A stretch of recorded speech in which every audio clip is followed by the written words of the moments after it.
Sometimes somebody will say, but Father, I don't feel sorry for my sin. Well, I don't give a hoot about your feelings, okay?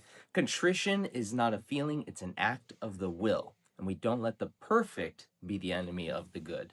Hello there, I'm Father Nathan Mudd, a priest of the Fathers of Mercy and chaplain at the National Shrine of Our Lady of Champion, where Mary appeared in Wisconsin. Today we're going over part 6 of our 8-part series on frequent confession from the book Frequent Confession by Father Benedict Baur. Today's class, we're going to talk about contrition for sin, self-interested love, perfect love for God, and love of our Lord Jesus Christ. So, what is contrition? The Catechism says contrition is a sorrow of the soul for sin that has been committed. And a lot of times we think that this means we have to feel bad for the sins that we have committed, that we have to, have a sort of hurt feeling in our hearts. But this isn't the case. Sorrow is that desire to not have done it in the first place. I wish that I had not done it. Or, as I like our author who says, he says, would that I had never sinned. And I like the inclusion of the word would because it goes back to the fact that contrition is an act of the will. It's something that we decide, it's something that we choose.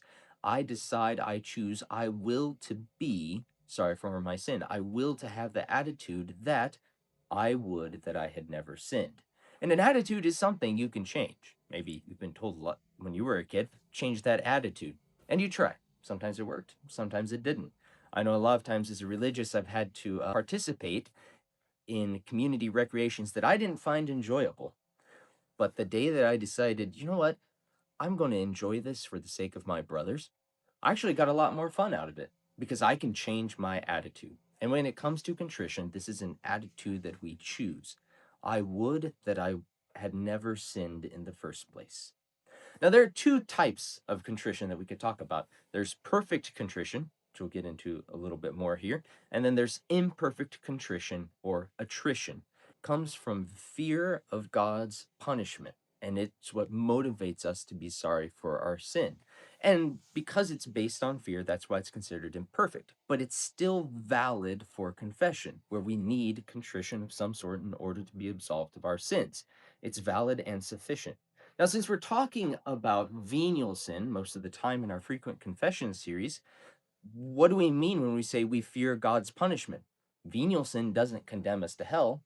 And so what we're fearing is the withdrawal of grace by God, that he won't give us the grace that we need in this moment to overcome sin, or it's fear of purgatory, temporal punishment after this life, or we're fearing that we will fail to grow in virtue because of God withdrawing his grace. These are fears and these are things to be scared of that can motivate us to be sorry for sin. But as I said, they're imperfect but sufficient for contrition. What is perfect contrition then? Perfect contrition is when we are sorry for our sin, when we say, I wish that I had never sinned, because we love God so deeply. Because we understand that even venial sin offends God's honor as it transgresses his commands, even if in a minor way. It comes from love of God, from our desire to be with God, from our desire that God be praised and adored and glorified in every action in our lives and in the lives of others. Perfect contrition is a beautiful thing that helps us to become saints in being sorry for our sins. Because we have to have contrition for a valid confession, we can talk about what are sort of the bare minimums for contrition for venial sin that we have to have when we're making frequent confessions. And it's enough to have contrition for one venial sin or for one type of venial sin, because sometimes it's hard to, especially if we've got attachments to venial sins, it might be hard to drum up contrition, as it were, to make that choice of, I wish that I had never done it. I would that I had never done this thing.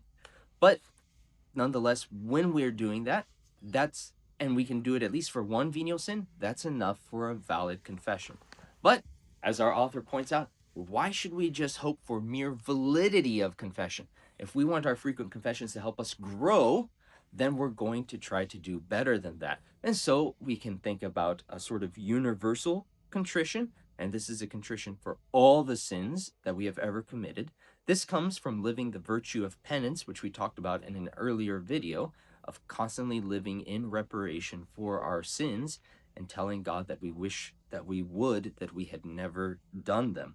And it makes sure that we're always contrite for sins, even the ones that we don't feel particularly bad for, but at least we still say to the Lord, I wish that I had never sinned before you in the first place.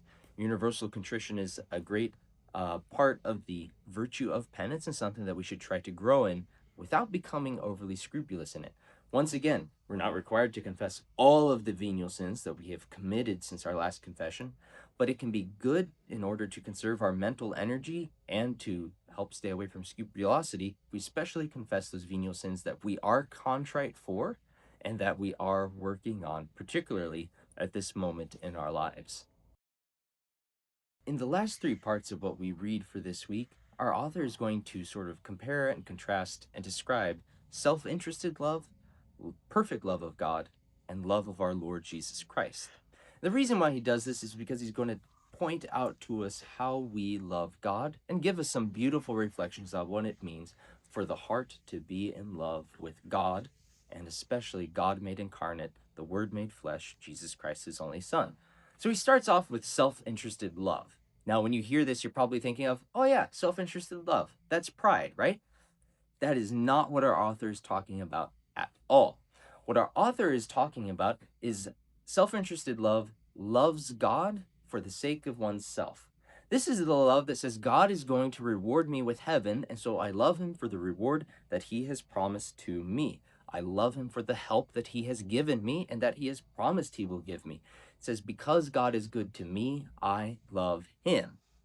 Now, and an interesting twist, because this is how most of us love God, and this is how most of us love our parents, even when we're children, because of all the good things they do for us. In an interesting twist, some heretics have said, this isn't good love at all. In fact, this love won't get you to heaven in any way and needs to be shoved down, put aside, and thrown away in order to have a perfect, unadulterated love of God for himself and in himself, which we'll talk about soon a little later. But this attitude has been condemned by the church, because even one very good French preacher, Fenelon, as he fell into this, found himself even saying, I don't think we can talk about making an act of hope, because act of hope requires that we look forward to heaven for ourselves. He said, and that's not perfect love of God.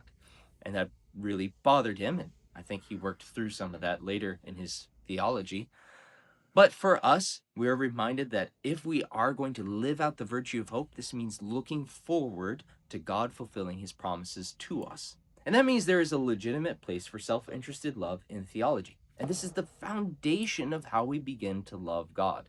So our author warns us to remember to love God for what he does for us. This is the foundation of love of God, and it's something that we will grow through and grow above, but that doesn't mean that it's something that we smash out entirely in our hearts to say, I shouldn't love God because of the good things he gives us. I should just love him for himself. That's a heresy. No, we should love God for both reasons. And oftentimes we start with this self-interested love. In fact, we can even say that our self-interested love was put in us and we are created with that by God. God has made us to be moved by the desire for our own well-being. And even our Lord points out, love your neighbor as yourself. Our love of neighbor is measured by our love for ourselves, which is a love that wants us to get to heaven and to have the infinite good, which is God. And of course, this love is helpful for contrition, as we understand that when we sin, we might have even a lesser place in heaven. And we don't want that, right? We want the best place in heaven for ourselves. Now, the perfect love of God, loving God in himself for his own sake, is not something achievable by ourselves. And this is another mistake that the heretics made who rejected self-interested love, because they also seemed to think that they could love God in himself for himself by themselves. And that's not the case at all. This is the work of the theological virtue of charity in our hearts and the grace of the Holy Spirit lifting us above something that is beyond, lifting us above and towards something that is beyond our natural powers. And thanks be to God for that. Because without him and his work in us by his grace, we would never be able to rise to that perfect love of God for himself, in himself, through himself. But it's something that God calls us to, and frequent confession, by constantly helping us to get rid of obstacles to grace in our hearts, whether they be venial sins or attachments which cause us to fall into imperfect good acts, the graces of frequent confession wipe those out and make room for the grace, especially for the theological virtue of charity, to grow in our hearts and expand. As venial sin dampens love, confession helps stoke those fires and raise them back up. Not only praising God for his forgiveness of our sins, but that he in himself is so good and worthy of praise because he is goodness itself. This is one of those things that it's hard to talk about, even because how do we express how good God is in himself and worthy of love just because he is? It's one of those things where I tell you, go read the writings of the saints, because they talk about this a lot better than I do. In the fourth part of what we're discussing today, our author talks about the love of the Lord Jesus Christ. And he breaks this down into 5 different ways we love Jesus. The first is the love of gratitude, because we love Jesus out of gratitude for all that he did for us in becoming man, in teaching and working miracles, in his passion, death, and resurrection. And we give thanks to him for that and love him for everything that he did for us. The second type of love that our author talks about is love of conformity to his will. And this is out of love for Christ, we're going to try to carry out the commands that he gave us. Commands like love your neighbor, love one another as I have loved you, be perfect as your heavenly Father is perfect. And we show our love for Christ in striving to carry out those commands. The third type of love that our author mentions is the love of complacency. And this doesn't mean that we're complacent in our love for Christ. It means that we love him for all the good things that the Father has given him. The Father has given him all honor, power, and kingship, right? That the Father has set him at his right hand, that he will come as judge of the living and the dead at the Father's behest.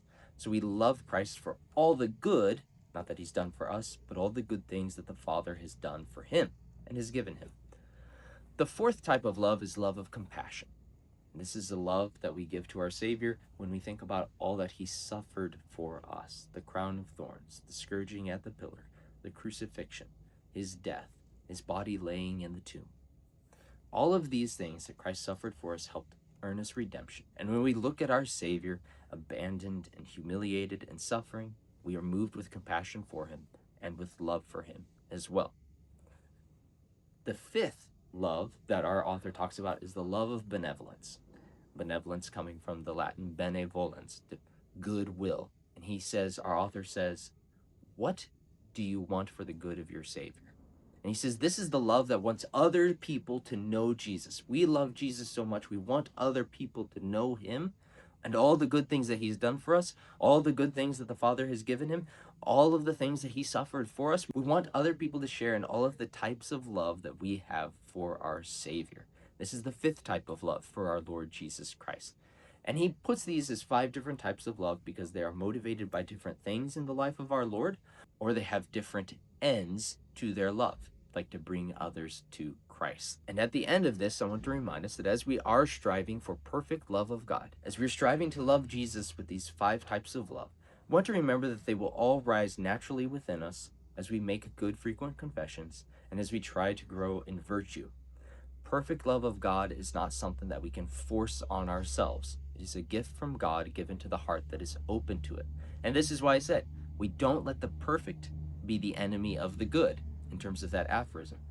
Just because we are striving for perfect contrition doesn't mean that we should hate and detest imperfect contrition. It still moves us to go to confession and to tell God we're sorry for our sins.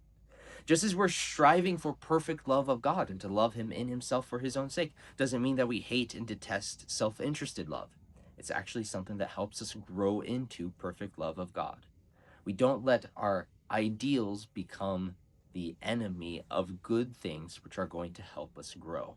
Thank you so much for watching. We have 2 more episodes, 2 more classes to finish for going through this book, Frequent Confession, Its Place in the Spiritual Life by Father Benedict Baur. If you like these videos, we invite you to subscribe to our channel, share them with your family and friends. We would love to have you come make a pilgrimage to the shrine and see the place where Mary appeared. Please keep me in your prayers, and I will keep you in mine. God bless you.